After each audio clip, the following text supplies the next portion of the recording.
श्री शिवाय नमस्तुभ्यम। प्रिय भक्तजनों, आइए आज श्रवण मास के पहले दिन में श्रवण मास की कथा सुनते हैं। श्रवण मास भगवान शिव को अत्यंत प्रिय माना जाता है। मान्यता है कि इस पूरे महीने भोलेनाथ अपने भक्तों पर विशेष कृपा बरसाते हैं।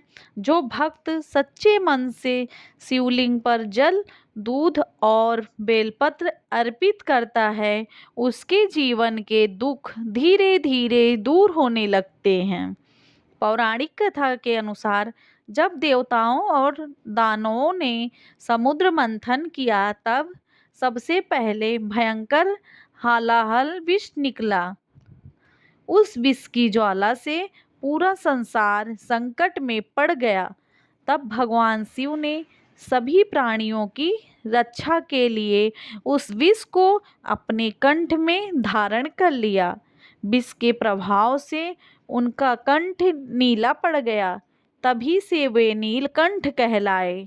विष की गर्मी को शांत करने के लिए सभी देवताओं ने भगवान शिव पर गंगा जल अर्पित किया।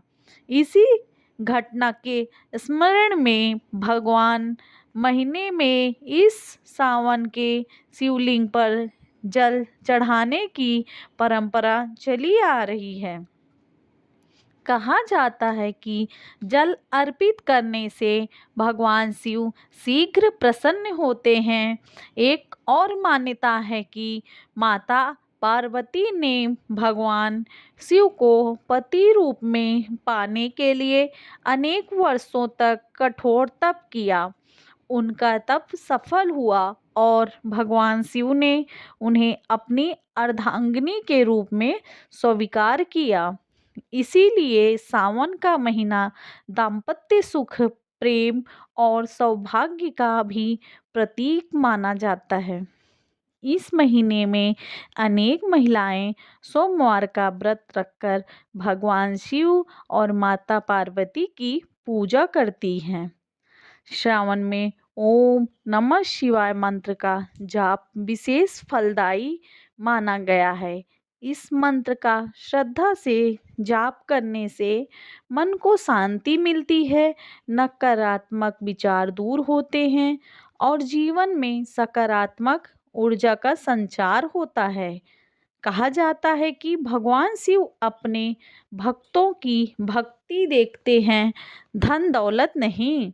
यदि कोई भक्त केवल एक लोटा जल भी सच्चे मन से अर्पित करे तो भोलेनाथ उसकी प्रार्थना अवश्य सुनते हैं।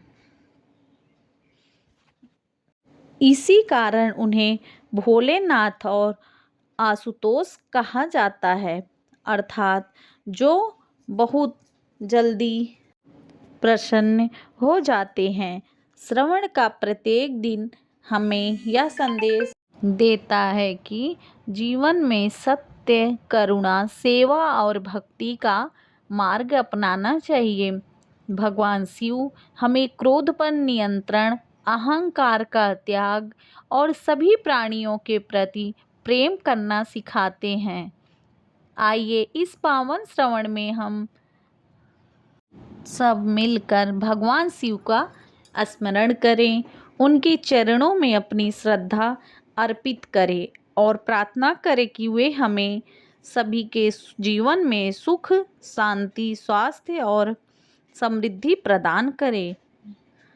और यह भी कहा जाता है कि श्रवण मास में की गई छोटी सी भक्ति भी कई गुना फल देती है। इसीलिए इस माह में लोग केवल मंदिर ही नहीं बल्कि अपने घरों में भी शिवलिंग का अभिषेक करते हैं और पूरे परिवार के साथ मिलकर पूजा करते हैं। कई स्थानों पर कांवड़ यात्रा भी विशेष महत्व है। भक्त दूर दूर से गंगा जल लाकर शिवलिंग पर अर्पित करते हैं और यात्रा केवल शारीरिक नहीं होती बल्कि इसे आत्मशुद्धि और समर्पण का प्रतीक माना जाता है।